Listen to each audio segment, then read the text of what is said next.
Hello, welcome back to my channel home made healthy delights.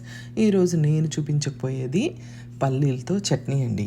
Only పల్లీలు మాత్రమే వేసి నేను ఇడ్లీకి దోశకి చట్నీ ఎలా చేస్తానో హోటల్ స్టైల్లో కానీ ఇంట్లోనే ఎలా చేస్తానో చూపించిపోతున్నాను.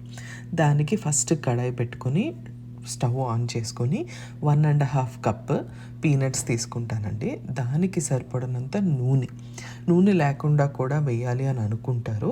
నూనె వేసి ఫ్రై చేసుకుంటే టేస్ట్ చాలా బాగుంటుంది. ఇది చక్కగా వీటిల్ని పీనట్స్ని కొంచెం సేపు ఫ్రై అవ్వనివ్వండి. ఫ్రై అయినాయి అని అనుకున్నాక 1 స్పూను జీలకర్ర, దాంతోపాటు చిన్నదేనండి 1 ఇంచు చింతపండు, నేనైతే ఒక 10 పచ్చిమిరపకాయలు, మీ కారానికి సరిపడినట్టు మీరు వేసుకోండి. నేనైతే 10 వేసాను. ఇవన్నీ కూడా వేసుకొని వీటిని చక్కగా ఫ్రై అవ్వనివ్వండి. మంచిగా నీట్గా ఇవి ఫ్రై అవ్వాలి. అది మాత్రం చాలా ఇంపార్టెంట్. చట్నీలో టేస్ట్ అంతా మరి ఇక్కడే ఉంటుంది. మాడిపోతే చట్నీ టేస్ట్ మారిపోతుంది. ఆ తర్వాత స్టవ్ కట్టేసి 1 లేదా 2 వెల్లుల్లిపాయలు, మీకు నచ్చదు అని అనుకుంటే మీరు స్కిప్ చేసేయండి. వీటిని కొంచెం సేపు ఆరనివ్వాలి.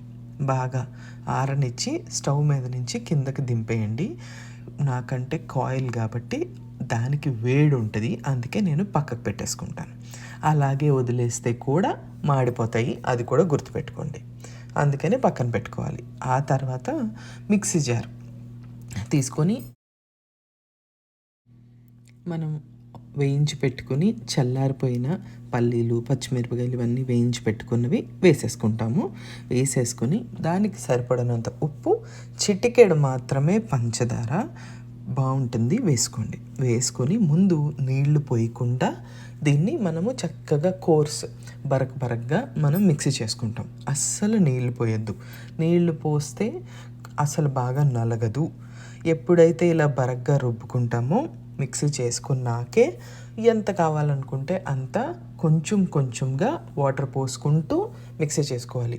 ఒకేసారి ఎక్కువ వాటర్ పోస్తే చట్నీ బాగా నలగదు. ఇప్పుడు బాగా నలిగిపోయింది అని అనుకున్నాక, కొంతమందికి గట్టి చట్నీ అంటే చాలా ఇష్టం ఉంటుంది. అలాంటి వాళ్ళు అస్సలు నీళ్లు పోసుకోవద్దు. కొంచెం పల్చగా చేసుకోవాలి అని అనుకునే వాళ్ళు చట్నీని సర్వింగ్ బౌల్లోకి తీసేసుకొని ఎంత వాటర్ కావాలనుకుంటే అంత వాటర్ పోసుకోవచ్చు. ఆ తర్వాత ఈ చట్నీకి తాలింపు వేసుకుంటామండి.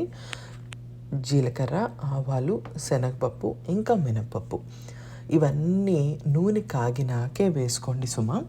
నూనె కాగకుండా వేసేస్తే తాలింపు మంచిగా వేగదు, టేస్ట్ కూడా బాగోదు.